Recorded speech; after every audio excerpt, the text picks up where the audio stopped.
Network Plus course, MDS. In the course of installing, servicing and repairing equipment, you'll come in contact with many different types of materials. Some are safer than others. You can get all the information you need regarding the safe handling of materials by reviewing the Materials Safety Data Sheet, MSDS. Any type of chemicals, equipment or supply that has the potential to harm the environment, people, has to have an MSDS associated with it. These are traditionally created by the manufacturer and describe the boiling point, melting point, flash point and potential health risks. You can obtain them from the manufacturer or from the Environmental Protection Agency. Emergency procedures. Every organisation should be prepared for emergencies of all types. If possible, this planning should start with the design of the facility and its layout.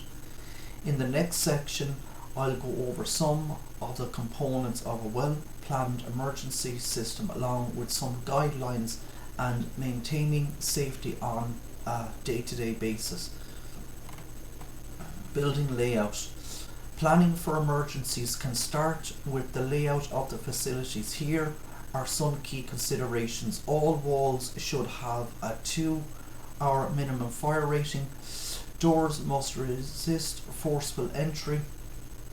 The location and type of fire suppression systems should be known. Flooring in server rooms and wiring closets should be raised to help mitigate flood damage. Separate AC units must be dedicated to the information processing facilities. Backup and alternate power sources should exist. Fire escape plan. You should develop a plan that identifies the escape route in the event of a fire. You should create a facility map showing the escape route for each section of the building, keeping in mind that it's better to use multiple exits to move people out quickly.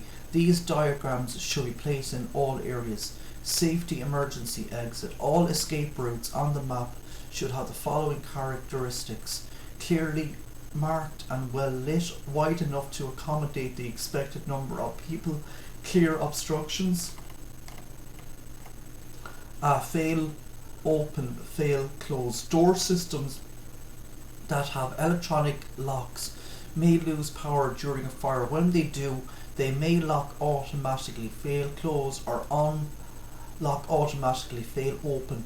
When fail close setting may enhance security during electrical outage, you should consider the effect it would have during an evacuation and take steps to ensure that everyone can get out of the building when the time comes. Emergency alert system. All facilities should be equipped with a system to alert all employees when a fire or any other type of emergency occurs. It might be advisable to connect the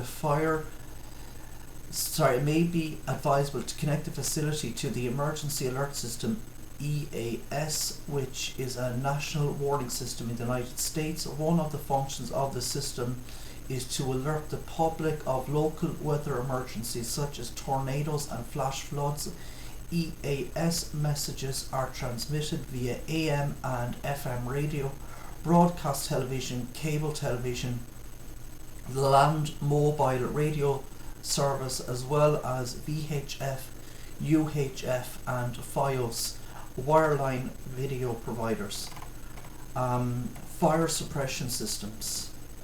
While fire extinguishers are important and should be placed throughout a facility with a large number of computing devices are present, it's worth the money to protect them with a fire suppression system.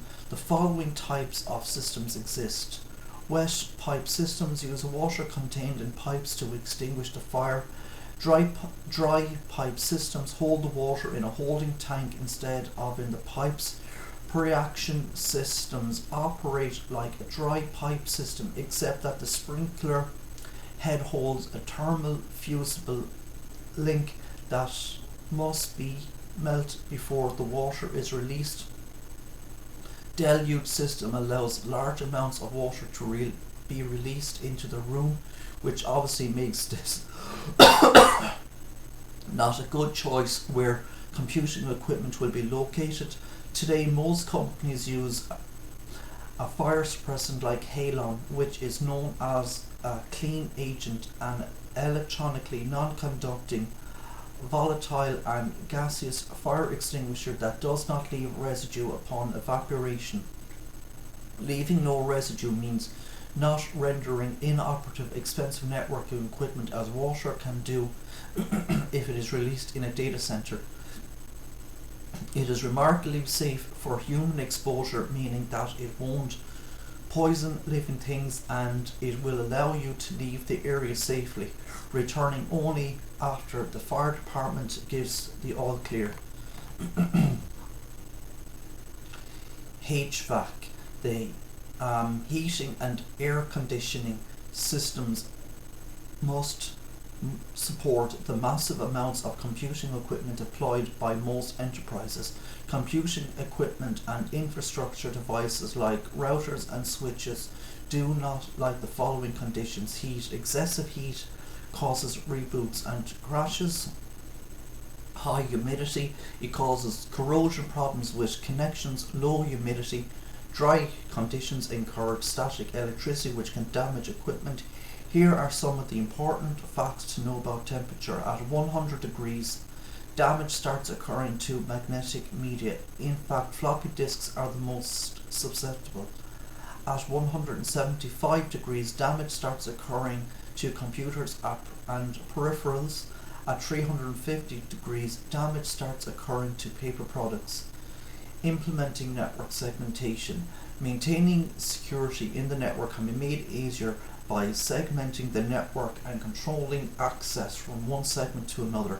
Segmentation can be done at several layers of the OSI model. The most extreme segmentation will be at layer 1. If the networks are actually physically separated from one another. In other cases, it may be sufficient to segment the network at layer 2 or layer 3. Coming up next, we'll look at some systems that require segmentation from other networks at one layer or another. So I'm going to leave it here today for this video. If you like listening, please consider liking and subscribing. Thank you.